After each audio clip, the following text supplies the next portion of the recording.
रोज रोज तेच त्याच भाज्या खाऊन कंटाळा येतो, म्हणून म्हणलं आज काहीतरी वेगळं बनवूयात. मग काय थोडंसं पीठ मळलेलंच होतं, म्हणलं आता भाजी काही बनवायची.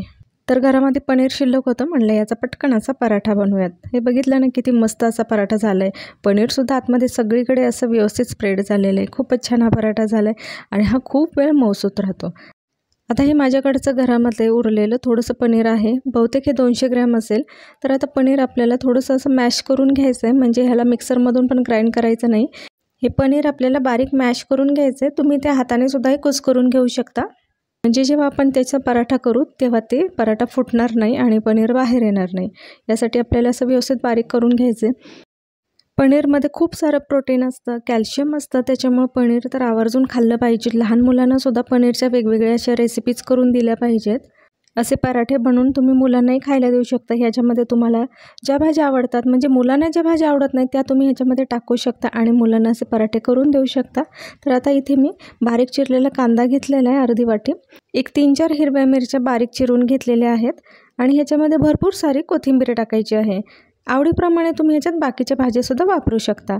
छोटा चमचा मी जिरेपूड टाकली आहे, एक छोटा चमचा गरम मसाला टाकला आहे आणि थोडीशी ओव्याची पूड याच्यामध्ये टाकली आहे आणि कलरसाठी बेडगी मिरची पावडर टाकली आहे आणि चवीप्रमाणे मीठ टाकून घ्यायचं आहे आणि हे आपल्याला व्यवस्थितपणे असं मॅश करून घ्यायचं आहे.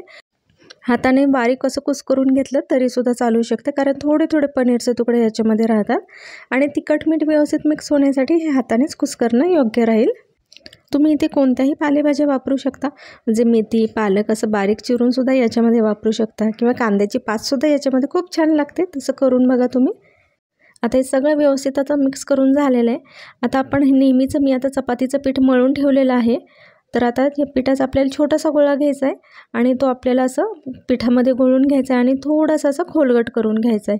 म्हणजे असं जसं पुरण भरायला आपण पारी बनवतो त्याचप्रमाणे आपल्याला अशी ह्याची वाटी करून घ्यायची आहे. हॉटेलमध्ये मिळणारे पराठे शक्यतो थोडेसे जाड असतात, पण मी तितके जाड बनवत नाही आहे. मी असं नेहमीसारखंच असं पातळ पराठा असं बनवते. तर ह्याच्यामध्ये आता हे पनीरचं जे मिश्रण आहे ते आपल्याला चमच्याने असं भरून घ्यायचं आहे आणि व्यवस्थित असं हे दाबून घ्यायचं आहे. आणि मिश्रण जर तुम्ही कमी भरलं तर पराठा तितकासा चांगला लागणार नाही, म्हणून भरपूर असं पनीरचं मिश्रण टाकायचं आहे.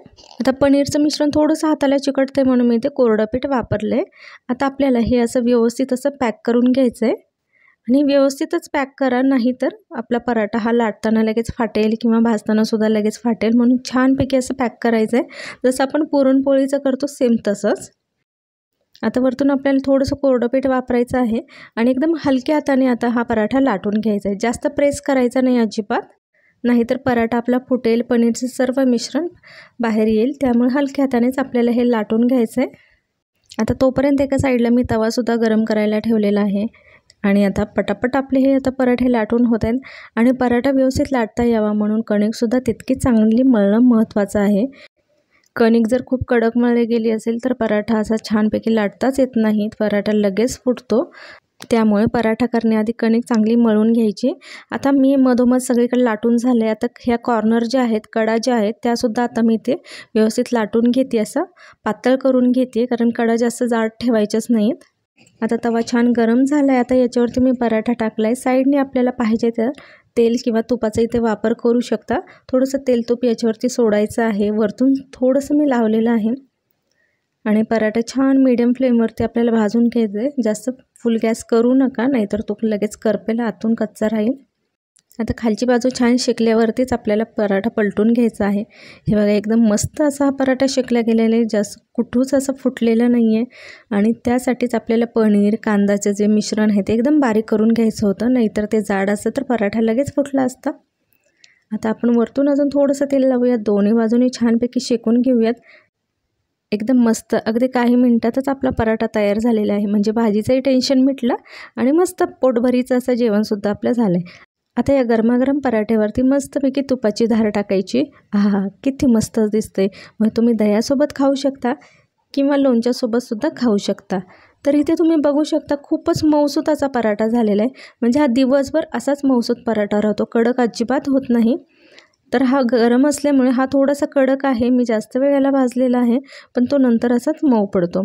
आता खूप गरम आहे त्याच्यामुळे मला हा तोडतासुद्धा येत नाही आहे, पण तुम्ही बघू शकता याची वाफसुद्धा निघते आहे. आतून इतका सुंदर असा हा दिसतो आहे, म्हणजे सगळीकडे पनीरचं जे मिश्रण आहे ते सगळीकडे असं लागलेले आहे, म्हणजे व्यवस्थित असं भरलं गेलं होतं. खूपच मस्त असा पराठा झालेला आहे. आता गरमागरम पराठा मी सुद्धा खाऊन बघते कसा झाला आहे. तर तुम्ही सुद्धा असा साधा सोपा पनीर पराठा बनवून बघा.